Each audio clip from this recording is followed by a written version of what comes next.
All aboard the Tellers train. Luke Shaw bum boys in the mud. Ha!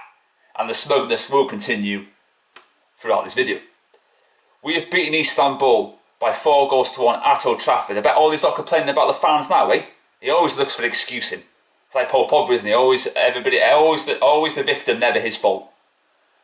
Which means we stay top of the group. And we've got a +8 goal difference. And all we need now is a measly point against either PSG or IB Leipzig in the next 2 games, and we go through to the latter stages of the competition when it resumes in February/March. On to the goals. The first one was the first of 2 assists for Tellers tonight. He crosses the ball, it comes to Bruno Fernandes, he hits it with all his might. It was an absolute crackerjack, an absolute rasper, smashes it into the top corner. No goalkeeper had a chance with that. He might as well just stood like a statue and breathe fresh air, you know. Then there was a goalkeeping calamity from the goalkeeper, Manuel from 40 Towers. You could play the Benny Hill theme tune on that as well, if you like. Tellers with a cross. He tries to pluck it from the sky. He drops it, falls to Bruno Fernandes. 2-0, too easy. Game more or less done and dusted. We then got a penalty kick. Bruno, unselfish, gave it to Rashford. He's still a top goal scorer, by the way. So you criticise Rashford, that's another to add to the collection for Marcus Rashford, because he's owned the Tory government, right? The bank benches and the front benches, right? He's delivering on the pitch. He's doing great work off it, and he's getting better and better and better. He's maturing. There's a phrase, isn't there?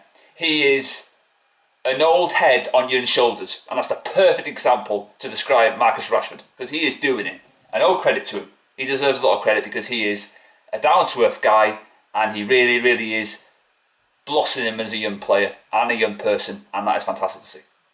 It really is. And then we conceded a goal. Istanbul got one back. De Gea, it was a blot on his copybook. He made some great saves, nonetheless, but should he be doing better with that? Maybe, just maybe, but you know, he did save us, so we have to give him a little bit of credence, but you should do better there.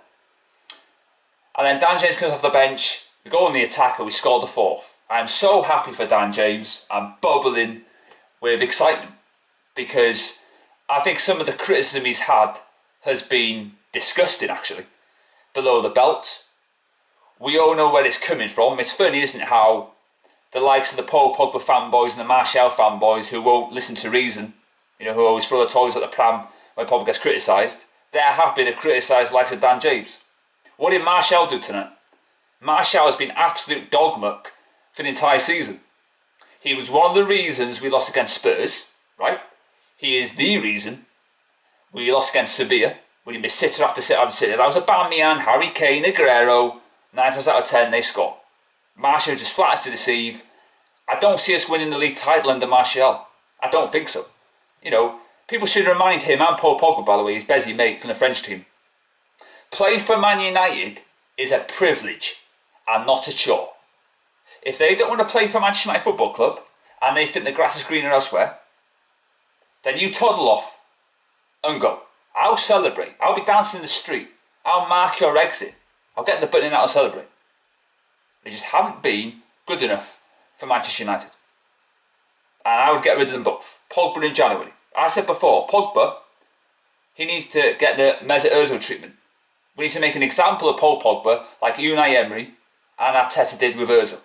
So he learns the end of his ways. Like Mourinho did, made an example of Paul Pogba, then he played McTominay, and McTominay did better than Paul Pogba. That's not his opinion, it's a fact. Because he actually wants to play for Man United and he's a fantastic player and he wants to, you know, do better and he wants to excel, which he's doing.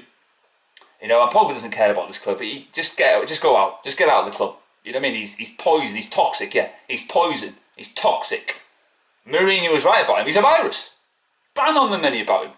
He doesn't care about you. He doesn't care about playing for this football club. Not this Martial. So me. As long as they look good in public, that's all they care about.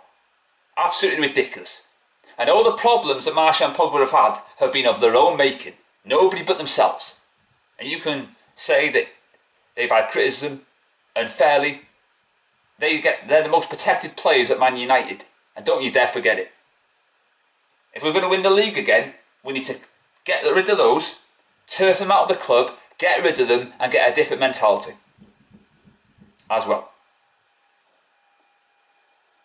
Van der Beek did okay. Did pretty well. I would start McTominay. I don't know why McTominay didn't start today. I mean, why are you not asking the questions, journalists? Odd. Very odd. But there you go, maybe it's because it's, they're not in the press room because of, obviously, the COVID restrictions at the moment.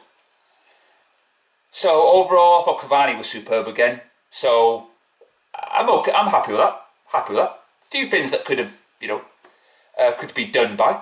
Tellers was exceptional. That should be the end of Porky Pig. There's no way now that Ollie can do that. I know he stumbled on him by default. But for me, Tellez is better than him. He's won league titles at Porto. And I think he just delivers. So I'm happy for him. Really happy. He's a great player. We're lucky to have him.